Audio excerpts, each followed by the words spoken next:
July 8-ാം തീയതിയിലെ UPSC civil service എക്സാമിന് relevant ആയിട്ടുള്ള കുറച്ച് ടോപ്പിക്കുകളാണ് നമ്മൾ ഡിസ്കസ് ചെയ്യാൻ വേണ്ടി പോകുന്നതായിട്ടുള്ളത്.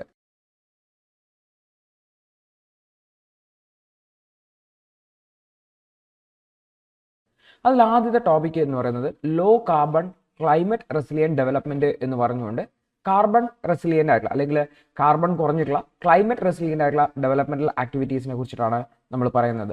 പ്രത്യേകിച്ചും റീസെൻ്റ് ആയിട്ട് സുപ്രീം കോടതിയുടെ ഭാഗത്തുനിന്നുണ്ടായിരുന്ന ഒരു ജഡ്ജ്മെൻറ്റിനെ ചുറ്റിപ്പറ്റിയാണ് നമ്മളിത് നോക്കാൻ വേണ്ടി പോകുന്നതായിട്ടുള്ളത്. അതായത് റീസെൻ്റ് ആയിട്ട് സുപ്രീം കോടതി പറഞ്ഞിട്ടുണ്ടായിരുന്നു, അതായത് ക്ലൈമറ്റ് ചേഞ്ചിൻ്റെ അഡ്വേഴ്സ് ഇമ്പാക്റ്റിൽ നിന്നുള്ള ഫ്രീ ആയിട്ടുള്ള അല്ലെങ്കിൽ ക്ലൈമറ്റ് ചേഞ്ചിൻ്റെ അഡ്വേഴ്സ് ഇമ്പാക്റ്റിൽ നിന്ന് സംരക്ഷണം ലഭിക്കുക എന്ന് പറയുന്നത് ഒരു ഫണ്ടമെൻ്റൽ റൈറ്റ് ആണ് എന്ന് പറഞ്ഞിട്ടുണ്ടായിരുന്നു. അതായത് ക്ലൈമറ്റ് ചേഞ്ചിൽ നിന്നുള്ള അഡ്വേഴ്സ് ഇമ്പാക്റ്റിൽ നിന്നും, അതായത് ക്ലൈമറ്റ് ചേഞ്ചിൻ്റെ അഡ്വേഴ്സ് ഇമ്പാക്റ്റ് എന്താ, ഹെവി റെയിൻ ആയിക്കോട്ടെ, ഡ്രോട്ട് ആയിക്കോട്ടെ, വരൾച്ച ആയിക്കോട്ടെ, വെള്ളപ്പൊക്കം ആയിക്കോട്ടെ, എന്തും ആയിക്കോട്ടെ, അതിൽ നിന്നുള്ള സംരക്ഷണം ലഭിക്കുക അത് സ്റ്റേറ്റിൻ്റെ ഉത്തരവാദിത്തമാണ്. അത് നൽകുക അല്ലെങ്കിൽ ലഭിക്കുക എന്നുള്ളത് ഒരു വ്യക്തിയുടെ അവകാശമാണെന്ന് പറഞ്ഞിട്ടുണ്ടായിരുന്നു. അപ്പോൾ ഇത് Ranjith Singh and others versus union of India കേസിലാണ് ഈ ഒരു ജഡ്ജ്മെന്റ് സുപ്രീം കോടതി പറഞ്ഞിട്ടുണ്ടായിരുന്നത്. അപ്പോൾ ഇത് ആക്ച്വലി നമ്മുടെ ഭരണഘടനയുടെ ഫണ്ടമെന്റൽ റൈറ്റ്സ് ആയിട്ടുള്ള right to life and personal liberty article 21-ൻ്റെയും അതുപോലെ തന്നെ റൈറ്റ് ടു ഈക്വാലിറ്റി ആർട്ടിക്കിൾ 14-ൻ്റെയും പരിധിയിലാണ് ഈ ഒരു ജഡ്ജ്മെന്റ് അല്ലെങ്കിൽ ഈ ഒരു റൈറ്റ് ടു ഫ്രീഡംസ് വരുന്നത് എന്നുകൂടി ഓർത്തു വെക്കണമെന്ന്. അപ്പോൾ സ്വാഭാവികമായിട്ടും നമ്മുടെ രാജ്യത്തെ ക്ലൈമറ്റ് ചേഞ്ചിനെതിരായിട്ടുള്ള അല്ലെങ്കിൽ ക്ലൈമറ്റ് റെസിലിയൻ്റ് ആയിട്ടുള്ള സ്റ്റെപ്പുകൾ എടുക്കുന്നതിന് സപ്പോർട്ട് ചെയ്യുന്ന അല്ലെങ്കിൽ അതിനെ അനുകൂലിച്ചുകൊണ്ടുള്ള വളരെ പ്രധാനപ്പെട്ട ഒരു സ്റ്റെപ്പാണ്. പക്ഷേ ഇവിടെ ഒരു വലിയ ക്വസ്റ്റ്യൻ ഇമ്പോസ് ചെയ്യുന്നുണ്ട്, എങ്ങനെയാണ് ഈ ഒരു റൈറ്റിനെ പ്രൊട്ടക്ട് ചെയ്യുക, സ്റ്റേറ്റ് എങ്ങനെയാണ് ഈ റൈറ്റിനെ പ്രൊട്ടക്ട് ചെയ്യുക എന്നുള്ളത്. സ്വാഭാവികമായിട്ടും ഈ റൈറ്റിനെ പ്രൊട്ടക്ട് ചെയ്യണം എന്നുണ്ടെങ്കിൽ നമുക്കറിയാം കൃത്യമായിട്ടുള്ള ഒരു നിയമനിർമ്മാണം ആവശ്യമാണ്.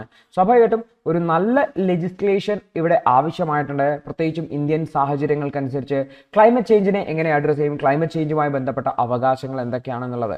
അപ്പം നമ്മൾ ഇത്തരത്തിലൊരു വെൽ ഡിസൈൻഡ് ആയിട്ടുള്ള ലോയുടെ ആവശ്യമുണ്ട്. കാരണം സുപ്രീം കോടതിയുടെ ഒരു ജഡ്ജ്മെന്റ് വന്നു, അതിന് ലോയുടേതായിട്ട് തന്നെയുള്ള പ്രാബല്യം ഉണ്ട് നമുക്കറിയാം. ബട്ട് എന്താ പ്രശ്നം, അത് എങ്ങനെ ഇംപ്ലിമെന്റ് ചെയ്യപ്പെടും? കാരണം സുപ്രീം കോടതിയുടെ ജഡ്ജ്മെന്റ് ജസ്റ്റ് ഒരു ഓർഡർ മാത്രമാണ്. അതിനെ ഇംപ്ലിമെന്റ് ചെയ്യണമെങ്കിൽ വെൽ ഡിഫൈൻഡ് ആയിട്ടുള്ള പ്രൊവിഷൻസ് വേണം. അതിനൊരു ഒരു നല്ല ലോ ഡിസൈൻ ചെയ്തിട്ടുണ്ടായിരുന്നു. അപ്പോൾ സ്വാഭാവികമായിട്ടും നമ്മുടെ രാജ്യത്തെ ക്ലൈമറ്റ് ചേഞ്ചിനെതിരെ ഒരുപാട് മിറ്റിഗേഷൻ മെഷേഴ്സ് എടുക്കുന്നുണ്ടെങ്കിൽ പോലും, ഈ ക്ലൈമറ്റ് ചേഞ്ചിന്റെ റിസ്ക് കുറക്കാനുള്ള എഫേർട്ടുകൾ എടുക്കുന്നുണ്ടെങ്കിൽ പോലും, അതിന്റെ ഇമ്പാക്റ്റിനെ അഡ്രസ് ചെയ്യാനുള്ള എഫേർട്ടുകൾ എടുക്കുന്നുണ്ടെങ്കിൽ പോലും കൃത്യമായിട്ടുള്ള ഒരു ഗൈഡ് ലൈൻ, കൃത്യമായിട്ടുള്ള ഒരു നിയമം ഇല്ല എന്നുള്ളത് ഒരു ചാലഞ്ച് തന്നെയാണ്. സ്വാഭാവികമായിട്ടും സുപ്രീം കോടതിയുടെ ഈ ഉത്തരവിന്റെ അടിസ്ഥാനത്തിലെങ്കിൽ പോലും ഈ ഒരു ക്ലൈമറ്റ് ചേഞ്ചിനെ അഡ്രസ് ചെയ്യുന്നുള്ള കൃത്യമായിട്ടുള്ള നിയമനിർമ്മാണം വേണം. അതുപോലെ തന്നെ നമ്മുടെ ഡെവലപ്മെന്റൽ ആക്ടിവിറ്റീസും മറ്റുമൊക്കെ അതിനനുസരിച്ച് ഓറിയന്റ് ചെയ്യണം. കാരണം ക്ലൈമറ്റ് റെസിലിയൻ്റ് ആയിട്ടുള്ള അല്ലെങ്കിൽ കാർബൺ എമൗണ്ട് കുറഞ്ഞ രീതിയിലുള്ള ഡെവലപ്മെന്റൽ ആക്ടിവിറ്റീസ് അല്ലെങ്കിൽ നമ്മുടെ കാലാവസ്ഥക്ക് അനുസൃതമായിട്ടുള്ള അല്ലെങ്കിൽ നമ്മുടെ ഇവിടുത്തെ സാഹചര്യത്തിന് അനുസൃതമായിട്ടുള്ള രീതിയിലുള്ള ആക്ടിവിറ്റീസ് ചെയ്യേണ്ടതായിട്ടുണ്ട്. അപ്പോൾ സ്വാഭാവികമായിട്ടും സുപ്രീം കോടതിയുടെ ഈ ഒരു ഉത്തരവിൻ്റെ അടിസ്ഥാനത്തിൽ ഒരു നിയമം ഉണ്ടാക്കുമ്പോൾ ആ നിയമം സ്വാഭാവികമായിട്ടും നമ്മളുടെ നിലവിലുള്ള റൂട്ടീൻ ഡിസിഷൻ മേക്കിംഗ്, അതായത് പ്രത്യേകിച്ച് ഡെവലപ്മെന്റൽ ആക്ടിവിറ്റീസുമായി ബന്ധപ്പെട്ട എല്ലാത്തരം തീരുമാനങ്ങളിലും ഇത്തരത്തിലുള്ള നിയമത്തിന്റെ ഇൻവോൾവ്മെന്റ് കടന്നു വരേണ്ടതായിട്ടുണ്ട്. അപ്പോൾ സ്വാഭാവികമായിട്ടും ക്ലൈമറ്റ് ചേഞ്ചിന് വളരെ വൾണറബിൾ ആയിട്ടുള്ള ഏരിയാസ് ഉണ്ട്, പ്രത്യേകിച്ചും നമ്മൾ ഹിമാലയൻ സ്റ്റേറ്റ്സിലൊക്കെ. അപ്പോൾ അത്തരം സ്റ്റേറ്റിലൊക്കെ ഡെവലപ്മെന്റൽ ആക്ടിവിറ്റീസ് വരുമ്പോൾ കൃത്യമായിട്ട് അഡ്രസ് ചെയ്യേണ്ടതാണ്. അതുപോലെ തന്നെ നമ്മൾ റിന്യൂവബിൾ എനർജിയിലേക്കൊക്കെ ട്രാൻസിഷൻ ചെയ്യുന്നത്, അതൊക്കെ ഒരു എക്സിക്യൂട്ടീവ് ഓർഡറിനെ ഗവൺമെന്റ് തീരുമാനിക്കുന്നു, നമ്മൾ റിന്യൂവബിൾ എനർജിയിലേക്ക് ട്രാൻസിഷൻ ചെയ്തു എന്നതിന്റെ അടിസ്ഥാനത്തിലാണ് പോകുന്നത്. അതിന് ഒരു നിയമത്തിൻ്റെതായിട്ടുള്ള ബാധ്യതയോ നിയമത്തിൻ്റെതായിട്ടുള്ള പ്രാബല്യമോ ഇല്ല എന്നുകൂടി ഓർത്തുകൊണ്ടാണ്. അപ്പോൾ സ്വാഭാവികമായിട്ടും കൃത്യമായിട്ടുള്ള ഒരു നിയമം കൊണ്ടുവന്ന് ആ നിയമത്തിൽ നമ്മുടെ രാജ്യം മെൻഷൻ ചെയ്യുകയാണ് 2030 2040 നമ്മുടെ രാജ്യം കംപ്ലീറ്റ്ലി ഈ ഒരു റിന്യൂവബിൾ എനർജിയിലേക്ക് മാറുകയാണ് എന്ന് പറയുകയാണെങ്കിൽ സ്വാഭാവികമായിട്ടും അതിനൊരു ബാക്കപ്പ് ഉണ്ട്, അതിനൊരു ബാലൻസ് ഉണ്ട്. അതുപോലെ തന്നെ ഗവൺമെന്റുകൾ മാറി വന്നാലും അത് നിലനിർത്തേണ്ടതായിട്ട് വരും എന്നുള്ളതാണ്. അപ്പോൾ സ്വാഭാവികമായിട്ടും നമ്മളുടെ രാജ്യത്ത് നിലവിലുള്ള ക്ലൈമറ്റ് സിസ്റ്റം അല്ലെങ്കിൽ എന്ന് വെച്ചാൽ ടോപ്പ് ഡൗൺ അപ്രോച്ച് ആണ് വരുന്നതായിട്ടുള്ളത്. അതായത് ഗവൺമെന്റ് മുകളിൽ നിന്നും ടാർഗറ്റ് സെറ്റ് ചെയ്യും, എന്നിട്ട് അത് താഴത്തെ ഗവൺമെന്റുകളോട് അല്ലെങ്കിൽ താഴത്തെ ജനങ്ങളോടും ഒക്കെ ഇംപ്ലിമെന്റ് ചെയ്യാൻ വേണ്ടി പറ്റും. അതിനു പകരം ബോട്ടം അപ്പ് അപ്രോച്ച് കൊണ്ടുവരുന്നതായിരിക്കും കുറെ കൂടി ബെറ്റർ ആയിട്ട്. പ്രത്യേകിച്ചും ജനങ്ങളെ കൂടെ ഉൾക്കൊള്ളിച്ചുകൊണ്ട് ജനങ്ങളുടേതായിട്ടുള്ള ഇൻപുട്ടുകൾ കൂടി മനസ്സിലാക്കി, ജനങ്ങളുടേതായിട്ടുള്ള ആവശ്യങ്ങൾ കൂടി മനസ്സിലാക്കി ക്ലൈമറ്റ് ചേഞ്ചിനെ അഡ്രസ് ചെയ്യുന്നതായിരിക്കും, പബ്ലിക് പാർട്ടിസിപ്പേഷനോടുകൂടി ക്ലൈമറ്റ് ചേഞ്ചിനെ അഡ്രസ് ചെയ്യുന്നതായിരിക്കും ഏറ്റവും ബെറ്റർ എന്ന് കൂടി ഓർത്ത് വെക്കുക. അപ്പോൾ സ്വാഭാവികമായിട്ടും നമ്മുടെ രാജ്യത്തെ ഡെവലപ്മെന്റൽ ഐഡിയാസ് നടന്നു പോകുന്നുണ്ട്, കൃത്യമായിട്ടുള്ള ഡെവലപ്മെന്റൽ കൺസിഡറേഷൻ പോകുന്നുണ്ട്. സ്വാഭാവികമായിട്ടും അതിൻ്റെ ഇടയിൽ ആ ഡെവലപ്മെന്റിനെയും ഈ ഒരു ക്ലൈമറ്റ് ടാർഗറ്റുകളെ അല്ലെങ്കിൽ ക്ലൈമറ്റ് റെസിലിയൻ്റ് ആയിട്ടുള്ള സ്റ്റെപ്പുകളെയും അഡ്രസ്സ് ചെയ്യുക എന്ന് പറയുന്നത് വളരെ ക്രിട്ടിക്കൽ ആയിട്ടുള്ള കാര്യമാണ്. സ്വാഭാവികമായിട്ടും അവിടെ ഒരു ട്രേഡ് ഓഫ് ആവശ്യമാണ്. ട്രേഡ് ഓഫ് ആവശ്യമാണെന്ന് വെച്ച് കഴിഞ്ഞാൽ നമുക്ക് കംപ്ലീറ്റ്ലി എനർജി റെസിലിയൻ്റ് അല്ലെങ്കിൽ ക്ലൈമറ്റ് റെസിലിയൻ്റ് എന്ന് പറഞ്ഞിട്ട് പോകുമ്പോൾ ഡെവലപ്മെന്റ് നമ്മൾ പിന്നോട്ട് പോകേണ്ടി വരും. അതിന് പകരം നമ്മൾ ലോങ് റണ്ണിലേക്ക് നോക്കുമ്പോൾ ഒരു ട്രേഡ് ഓഫ് രണ്ടിനെയും ബാലൻസ് ചെയ്തുകൊണ്ട് മുന്നോട്ട് പോകണം. അപ്പോൾ സ്വാഭാവികമായിട്ടും ക്ലൈമറ്റ് റെസിലിയൻ്റ് ആയിട്ടുള്ള ഫ്യൂച്ചറിനെ മുന്നിൽ കണ്ടുകൊണ്ട് തന്നെ മുന്നോട്ട് പോകണം എന്നുള്ളതാണ്. അപ്പോൾ സ്വാഭാവികമായിട്ടും ഇത് അച്ചീവ് ചെയ്യണം എന്നുണ്ടെങ്കിൽ ക്ലൈമറ്റ് ചേഞ്ചിനെതിരെ അല്ലെങ്കിൽ ക്ലൈമറ്റ് ചേഞ്ചിന്റെ അഡ്വേഴ്സ് ഇഫക്റ്റിൽ നിന്നും അതിന്റെ മോശം ഇഫക്റ്റിൽ നിന്നും മാക്സിമം പ്രൊട്ടക്ഷൻ ആൾക്കാർക്ക് കൊടുക്കണമെന്നുണ്ടെങ്കിൽ ഒരു വെൽ ഡിഫൈൻഡ് ആയിട്ടുള്ള പ്രൊസീജിയർ ആവശ്യമാണ്. ആ വെൽ ഡിഫൈൻഡ് ആയിട്ടുള്ള പ്രൊസീജിയറാണ് ഈ ഇത്തരത്തിലുള്ള ഒരു നിയമനിർമ്മാണത്തിലൂടെ നമുക്ക് നേടാൻ വേണ്ടി പറ്റുക.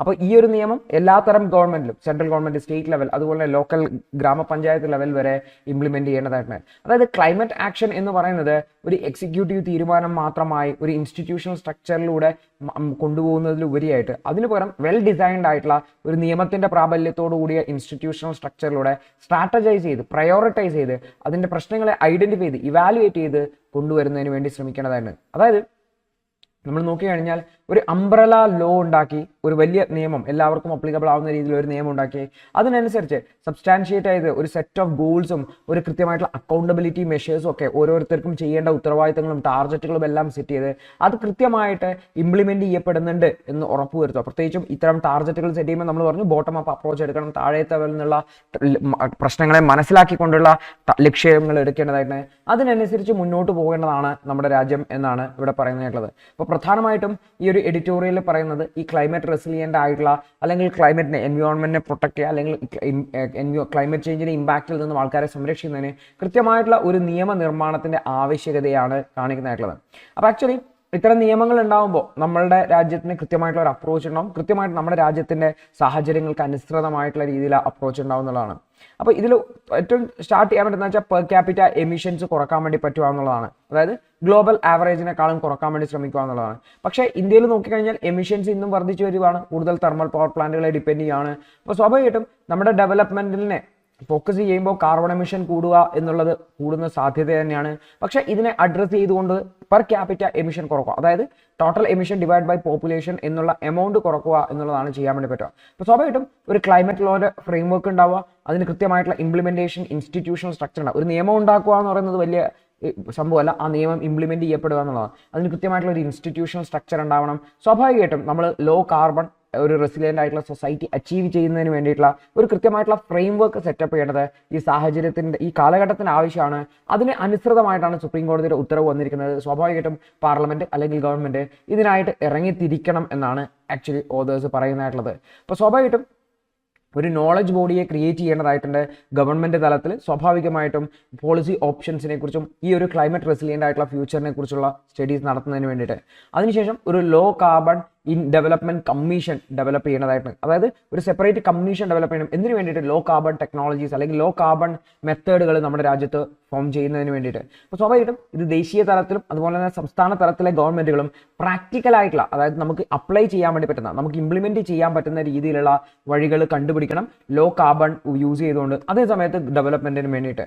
ഇത് കൂടാതെ കൃത്യമായിട്ടുള്ള ഇഫക്റ്റീവ് ആയിട്ടുള്ള ക്ലൈമറ്റ് ഗവേണൻസ് കൂടി വേണം. അതായത് നമ്മുടെ ഭരണ സംവിധാനത്തിന്റെ ഭാഗമായിട്ട് കൃത്യമായിട്ടുള്ള ഡയറക്ഷൻസ്, കൃത്യമായിട്ടുള്ള ടാർഗറ്റുകൾ, കൃത്യമായിട്ടുള്ള പോളിസികൾ ഒക്കെ ഉണ്ടാക്കിക്കൊണ്ട് ഈ ലോ കാർബൺ ചോയ്സുകൾ അല്ലെങ്കിൽ ലോ കാർബൺ ടെക്നോളജീസിനെ എംപവർ ചെയ്യാനും അതിനെ ക്ലൈമറ്റ് ചേഞ്ചിന് കൗണ്ടറായിട്ട് കൊണ്ടുവരുന്നതിന് വേണ്ടിയിട്ടുള്ള എഫേർട്ടുകൾ ഉണ്ട്. അത്തരം ടെക്നോളജീസിനെ പ്രൊമോട്ട് ചെയ്യുന്നതിന് വേണ്ടിയിട്ടും അത്തരം കാര്യങ്ങളെ ഇംപ്ലിമെന്റ് ചെയ്യാനുള്ള സപ്പോർട്ട് വേണം. അതായത് ഒരു സെൻട്രൽ ഗവൺമെന്റോ അല്ലെങ്കിൽ ഒരു സ്റ്റേറ്റ് ഗവൺമെന്റോ അല്ലെങ്കിൽ ഒരു ലോക്കൽ ഗവൺമെന്റോ തീരുമാനിച്ചതല്ല, ഒരു ഹോൾ ഗവൺമെന്റ് അപ്രോച്ച്, ഒരു കോർഡിനേറ്റഡ് ആയിട്ടുള്ള അപ്രോച്ചാണ് ആക്ച്വലി ആവശ്യമായിട്ടുള്ളത്.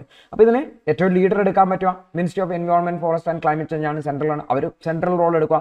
അതുപോലെ തന്നെ സ്റ്റേറ്റുകളെയും കൂടെ ചേർത്തുകൊണ്ട് സ്റ്റേറ്റുകളുടെ അഭിപ്രായങ്ങളും ലോക്കൽ ഗ്രാമപ്രദേശങ്ങളിൽ നിന്നുള്ള അഭിപ്രായങ്ങൾ ഉൾപ്പെടെ എടുത്തുകൊണ്ട് കൃത്യമായിട്ടുള്ള ടാർഗറ്റ് ബേസ്ഡ് ആയിട്ടുള്ള ഒരു അപ്രോച്ച് വേണം. അതിന് വളരെ വ്യക്തമായിട്ടുള്ള ഒരു ഇൻസ്റ്റിറ്റ്യൂഷണൽ സ്ട്രക്ചർ വേണം, ഒരു റെഗുലേറ്ററി ഇൻസ്ട്രുമെന്റ് വേണം. കൃത്യമായിട്ട് ഈ ക്ലൈമറ്റ് ചേഞ്ചിന് എതിരായിട്ടുള്ള മെഷേഴ്സിനെ കൃത്യമായിട്ട് മോണിറ്റർ ചെയ്യുന്നതിന് വേണ്ടി, അതിനെ കൃത്യമായിട്ട് അസസ് ചെയ്യുന്നതിന് വേണ്ടിയിട്ട്, അത് കൃത്യമായിട്ട് ഇംപ്ലിമെന്റ് ചെയ്യപ്പെടുന്നുണ്ട് എന്നുള്ളത് ഉറപ്പുവരുത്താൻ കൃത്യമായിട്ടുള്ള ഒരു റെഗുലേറ്ററി ബോഡി വേണം. സ്വാഭാവികമായിട്ടും വിവിധ ഗവൺമെന്റുകളെ പരസ്പരം സഹകരിച്ച് പ്രവർത്തിപ്പിച്ചുകൊണ്ട് ഇത്തരത്തിലുള്ള ഒരു നിയമത്തെ അല്ലെങ്കിൽ ഇത്തരത്തിലുള്ള ഒരു കാര്യത്തെ ഇംപ്ലിമെന്റ് ചെയ്യാനുള്ള എഫേർട്ട് നമ്മുടെ രാജ്യത്തിന്റെ ഭാഗത്ത് നിന്നുണ്ടാവണം എന്നാണ് പറയുന്നത്. അടുത്തൊരു വാർത്ത അനുസന്ധാൻ നാഷണൽ റിസർച്ച് ഫൗണ്ടേഷനുമായി ബന്ധപ്പെട്ടാണ്. റീസെന്റ് ഈ ഒരു ടോപ്പിക്ക് നമ്മൾ ഡിസ്കസ് ചെയ്തിട്ടുണ്ടായിരുന്നു. പ്രത്യേകിച്ചും NFRന്റെ എക്സിക്യൂട്ടീവ് ബോഡി ക്രിയേറ്റ് ചെയ്യപ്പെട്ടു. പക്ഷേ അതിലൊരു ഇൻഡസ്ട്രി എക്സ്പേർട്ടും ഇല്ല എന്ന് പറഞ്ഞുകൊണ്ടാണ് വാർത്ത വന്നിട്ടുണ്ടായിരുന്നത്. അന്ന് നമ്മൾ കഴിഞ്ഞ 2-3 ദിവസങ്ങൾക്ക് മുന്നേ നമ്മൾ ഈ ഒരു ടോപ്പിക്ക് ഡിസ്കസ് ചെയ്തിട്ടുണ്ടായിരുന്നു. കൂടുതൽ ദി ഹിന്ദു ന്യൂസ് പേപ്പർ അനാലിസിസിനു വേണ്ടി പ്രതിമാസം 189 രൂപ എന്ന നിരക്കില് മെമ്പർഷിപ്പ് എടുക്കാവുന്നതാണ്. യൂട്യൂബ് വഴിയും ലേണേഴ്സ് IAS ആപ്പ് വഴിയും ക്ലാസുകൾ കാണാവുന്നതാണ്.